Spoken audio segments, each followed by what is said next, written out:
few moments later. Salam teman-teman, sini kami akan menjelaskan bagaimana kita bisa hidup dengan tujuan. Nah, sini ada 3 hal. Yang pertama itu bekerja, yang dijelaskan oleh Edi.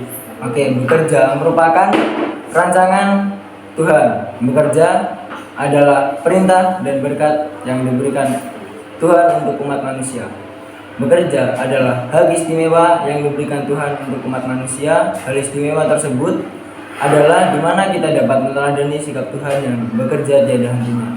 Bukti bekerja ada pada Markus 6 ayat 3, Lukas, dan bukti lainnya ada pada Lukas 4 ayat 8 dan Yohanes 4 ayat 34. Kemudian ada 2 hal yang melanggar dan ditaati, yaitu yang menaati adalah bekerja dengan sungguh-sungguh dan bekerja untuk Tuhan.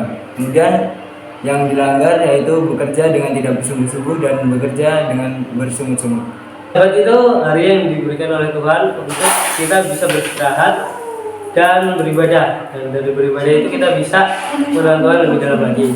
Dan hal yang harus dilakukan pada hari Sabat itu beribadah, tidak bekerja, dan istirahat. Dan saat beribadah itu kita harus fokus pada Tuhan. Dan yang tidak boleh lakukan itu saat kita tidak fokus pada Tuhan dan kita memutuskan untuk bekerja. Nah, buktinya itu ada di Keluaran 20 ayat 1 sampai 2 dan di Keluaran 20 ayat 8 sampai 10. Di situ jelaskan bahwa kita itu harus menguduskan hari Sabat dan beristirahat.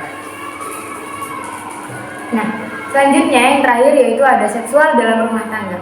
Nah, seksual itu hanya boleh dilakukan jika suami ataupun lelaki dan wanita sudah memiliki hubungan yang resmi, yaitu menikah.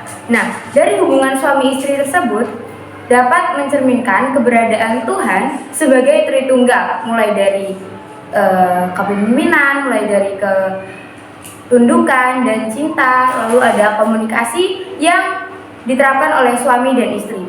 Nah, dalam seksual ini kita harus menjaga kemurnian seksual.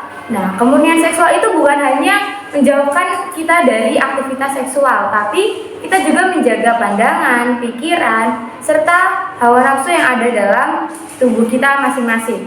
Kenapa sih kita perlu menjaga kemurnian seksual? Dalam 1 Korintus pasal yang ke-6 ayat 12 sampai 20 dijelaskan bahwa tubuh kita adalah adalah bait Kristus. Lalu tubuh kita ini sudah ditebus oleh darah Kristus yang mahal. Nah, 2 hal yang tidak boleh kita lakukan atau yang melanggar dalam seksual pernikahan ini yang tidak sesuai dengan prinsip Alkitabiah, yaitu melakukan seksual di luar pernikahan dan melakukan seksual tidak dengan pasangan. Lalu yang menaati adalah melakukan seksual itu dengan pasangan kita yang benar-benar sudah terikat hubungan yang resmi, lalu melakukan hubungan seksual itu dengan benar-benar, dan kita juga menjaga kemurnian itu seperti yang dijelaskan tadi, kayak menjaga pikiran, menjaga pandangan, dan menjaga hawa nafsu yang ada dalam tubuh kita masing-masing. Terima kasih. Itu tadi 3 hal yang kita jelaskan bagaimana kita bisa hidup dengan tujuan.